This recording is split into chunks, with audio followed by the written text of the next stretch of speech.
He asked Senator McCarthy, have you no sense of decency? And I would ask you the same, Secretary Rubio. And I have to tell you directly and personally that I regret voting for you for Secretary of State. I yield back. May I respond? You may, sir. Well, first of all, your regret for voting for me confirms I'm doing a good job, based on what I know. Well, 15 years. They served in Congress together for 15 years. Van Hollen voted to confirm Rubio as Secretary of State. He said so in this room. And after 8 minutes of laying out the case for why that vote was a mistake, he invoked the most famous phrase in the history of Senate accountability hearings, "Have you no sense of decency?" and said he regretted it. Rubio's response was 4 words. Confirms I'm doing a good job. What those 4 words reveal about Marco Rubio is the subject of this video. Chair, you and I served together in Congress for 15 years. We didn't always agree, but I believe we shared some common values. A belief in defending democracy and human rights abroad, and honoring the Constitution at home. That's why I voted to confirm you. I believed you would stand up for those principles. You haven't. You've done the opposite. Senator Chris Van Hollen of Maryland is a Democrat. He voted to confirm Marco Rubio as Secretary of State. That vote was not procedural. It was a judgment call, a Democrat deciding that this particular Republican had demonstrated enough principle and enough independence to be trusted with the top diplomatic post in the country. Today, he walked into a Senate hearing room and said directly, I was wrong. The case he built before making that admission took 8 minutes and covered 7 separate subjects: Sudan, South Africa, Ukraine, Gaza, El Salvador, student visas, and the McCarthy parallel, each one more serious than the last. By the time he invoked Joseph Welch and Senator McCarthy, Van Hollen had laid out a record that made the regret not emotional but logical. The open question is whether Rubio's response, "Your regret confirms I'm doing a good job," was political performance or genuine belief, because those are 2 very different things, and both of them are damning. And you used to speak with conviction about the importance of foreign aid as a tool to advance American values and interests. Then you stood by while Elon Musk took a chainsaw to USAID. People died because of those actions: mothers, fathers, and children.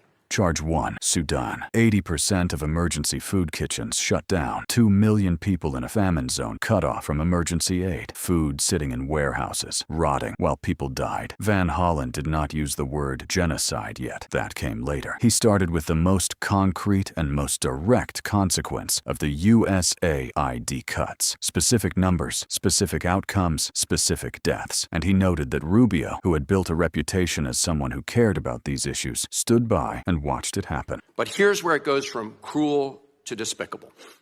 While cutting off food aid to Sudanese families living through an actual genocide, you're fast-tracking white South Africans for refugee status under a manufactured claim that they are the victims of genocide. You tried to block the admission of individuals who had already been approved to come here as refugees while making bogus claims to justify granting such status to Afrikaners.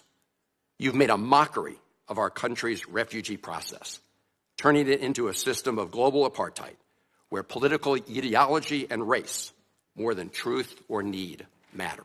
He used a specific phrase, from cruel to despicable. Not cruel and then despicable as separate things. Cruel as the baseline, despicable as the additional layer on top of it. Because the charge he is making is not just that the Sudan aid was cut. It is that the Sudan aid was cut at the same time as the administration created an expedited refugee pathway for white South Africans claiming genocide, a claim Van Hollen calls manufactured, while actual genocide was occurring in Sudan with no comparable response. The contrast is deliberate, and it is the structure of the argument. One group, Black African families in a documented famine and conflict zone, loses food aid. Another group, white South Africans, under a claim the State Department has not substantiated, gains expedited refugee access. Global apartheid. That is a specific accusation that the refugee and aid system has been restructured so that political ideology and race determine access more than actual need or actual danger. Rubio did not address this charge. His counter-argument came later and was about different things entirely.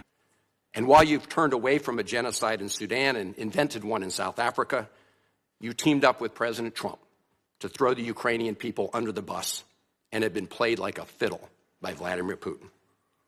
Of course, Donald Trump not only said he would end the war in Ukraine on day one, he also said he would end the war in Gaza on day one. And yet last week, you were all running around to Gulf states, giving away very sensitive American AI and chips technology, but doing nothing to end the war in Gaza and get the remaining hostages returned. You know that for 78 days, the Netanyahu government did not allow a scrap of food to enter Gaza to reach over 2 million civilians. 57 children have died from malnutrition so far, and more than 14,000 children are in imminent danger of dying of starvation. As Cindy McCain said last week, and I quote, "Families in Gaza are starving while the food they need is sitting at the border." That is a gross violation of both U.S. and international law. What did you do? Nothing. Not once did you publicly call upon the Netanyahu government to end the blockade. Charge 3. 57 children dead from malnutrition in Gaza, 14,000 more in immediate danger. The source Van Hollen invoked, Cindy McCain, the Republican widow of Senator John McCain, the chair of the World Food Program, is not a Democratic political figure. She is the head of the international body responsible for documenting exactly this kind of crisis. Van Hollen's point is not just that children are dying, it is that the Secretary of State has not once publicly called on the Israeli government to allow the food that is sitting at the border to enter, not once. That is a specific and verifiable omission. And then Van Hollen turned to the legal question. Well, your first trip as Secretary of State was to El Salvador, not to promote democracy, but to cozy up to President Bukele, who calls himself the world's coolest dictator. The result was a cash for collusion deal to deprive people living in America of their constitutional rights to due process. The Supreme Court, in a 9-0 decision, instructed you to facilitate the return to the United States of Abrego Garcia, who the administration admitted was wrongfully deported to El Salvador. Your response?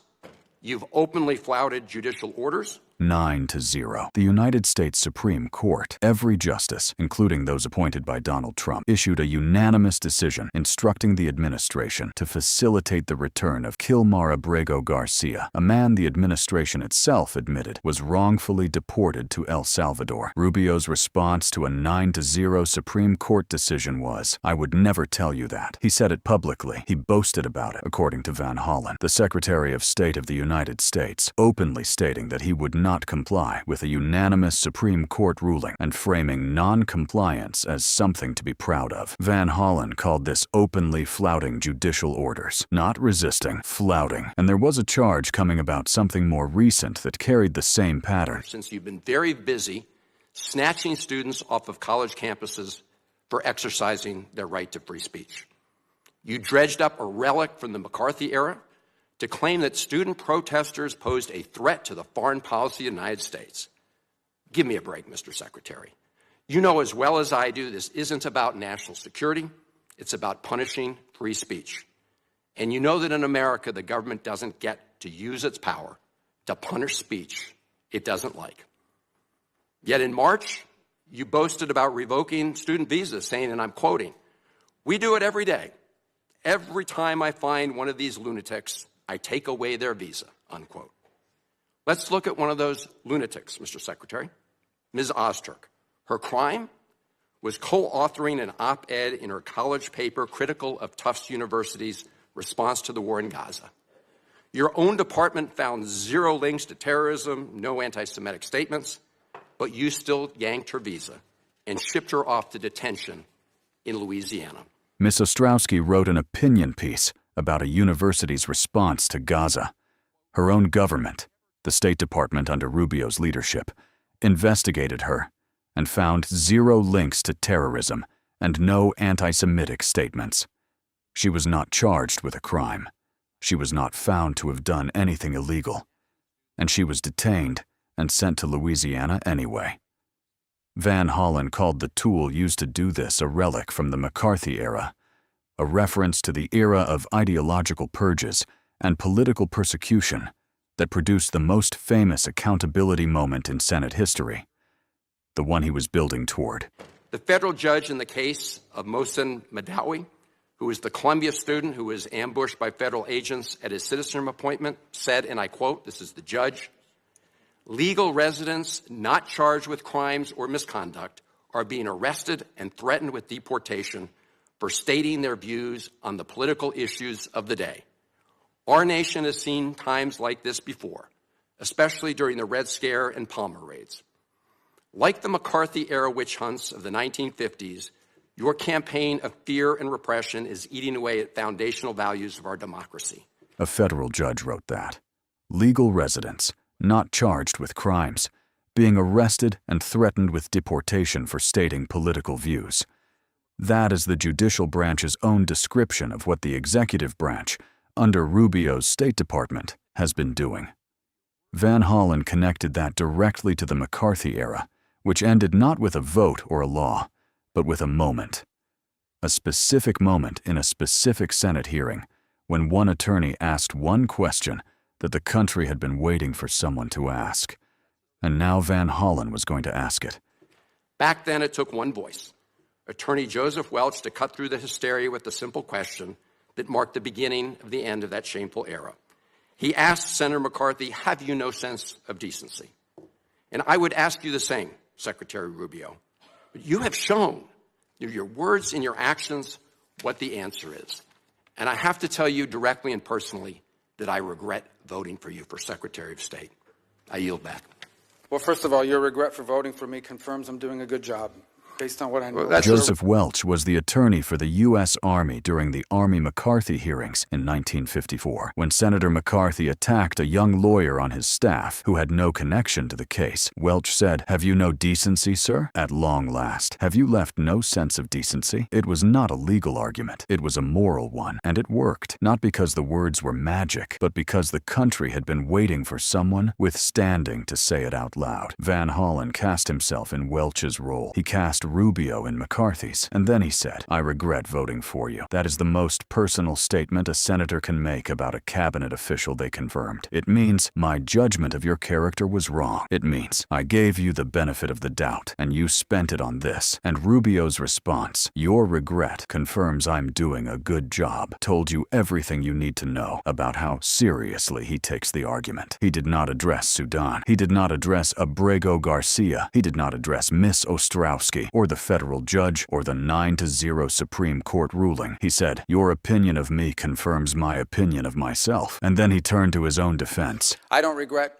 cutting $10 million for male circumcisions in Mozambique. I don't know how that makes us stronger and more prosperous as a nation. I don't regret psychosocial support services. I raised Sudan, Mr. Secretary. Can I respond, Senator, I'd ask you to suspend. You had 7 straight minutes of I chose to use my time that way, Mr. Chairman. That's my right to Please use my suspend time that way. Secretary Rubio. Well, I can go on. I mean, there's other things here. We spent $227,000 for Big Cat's YouTube channel from USAID.